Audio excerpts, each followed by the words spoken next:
Fear in silence, the uninvited guest of summer vacation. This story began quietly when I was home alone during the summer vacation. My parents had gone on a short trip, and I decided to spend this time enjoying my freedom. The day started peacefully. I woke up late, prepared breakfast for myself, and after lunch, I began playing video games, immersing myself in virtual worlds.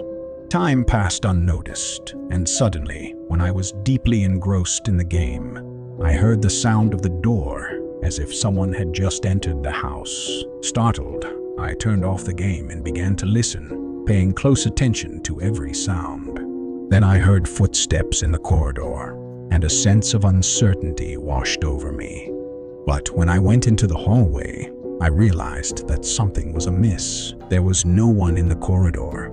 However, I was certain that I had heard those footsteps.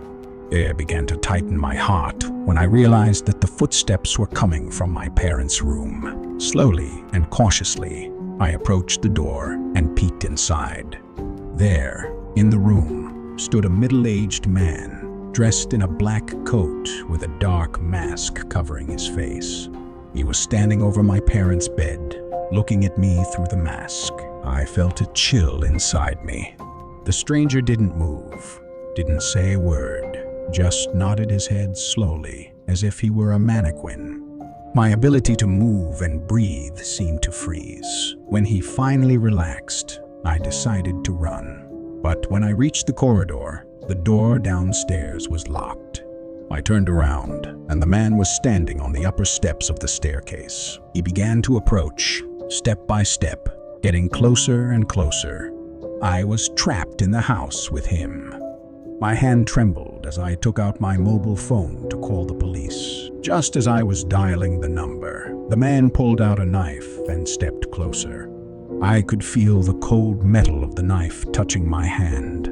My hands were shaking, but I managed to dial the number and through the phone. The police arrived quickly and arrested the man. It turned out that he was a known criminal and a maniac in the region. He had broken into our house, counting on me being alone and helpless. The hidden room of haunting whispers. This story took place when I was a teenager. One day, when my parents went to the city for the weekend, I was left alone in our large old house. The house was antique and full of secrets, and I often spent my time exploring its abandoned rooms and halls. On this particular night, I decided to take a flashlight and start exploring the house again. While I stood in the main foyer, I suddenly heard the door in the old wardrobe behind me creak softly. That wardrobe had always seemed peculiar to me, and I decided to see what was truly hidden there. I pushed aside the old coats and gloves and opened the wardrobe door. Behind it was a dark room that appeared untouched for many years. Dusty boxes and antique furniture items lay scattered on the floor. In this room, I discovered a forgotten antique desk. On the desk, there was an old lamp and a dusty painting hung on the wall. However, the most peculiar was a long table with suitcases and an antique typewriter. I decided to inspect the contents of the suitcases. Inside, I found a bundle of old letters dating back several decades.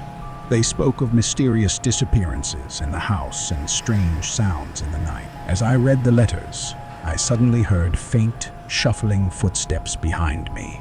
I turned around, but saw no one. The sounds continued, and I felt something touching me. It was a cold rush of air, like someone's breath, and I felt the hairs on my neck stand on end. I ran out of the room and locked the door.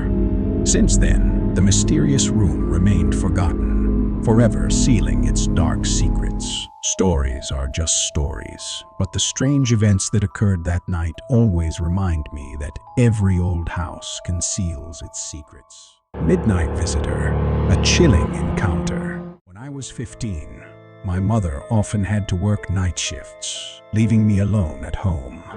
On one of those nights, I invited my friend Molly to spend time together. We watched a few movies, talked, and eventually she had to go home due to her parents' strict curfew rules. Left alone, I continued to watch TV in my room. My room was upstairs and had a balcony that opened to the backyard. Suddenly, I heard the creaking of a chair on our back porch. I peered out the window and saw someone sitting in one of the chairs. I called out Molly's name, thinking she might have returned. However, the figure below looked up, and I realized it wasn't Molly. I couldn't make out their face in the darkness. I sent a message to a few close friends asking if any of them had come to play a prank on me. They denied it and asked me what I was talking about.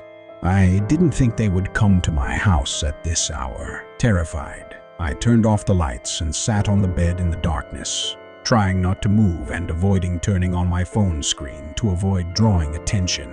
I wanted the person to think I wasn't in the room. I waited for some time, hoping the person had left, and finally mustered the courage to check by leaning toward the window. But when I looked, the person was still sitting in the dark, looking up at my window. Now, I tried to talk to them, asking what they wanted. They began to laugh, but it wasn't ordinary laughter. It was more like hissing and chuckling mixed together. I asked them to leave, and then hid again. The last thing I heard was how they attempted to enter the back door. Thankfully, it was locked.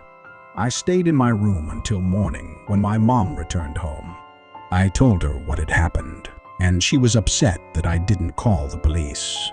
It was probably foolish of me, and I've questioned my decisions that night many times.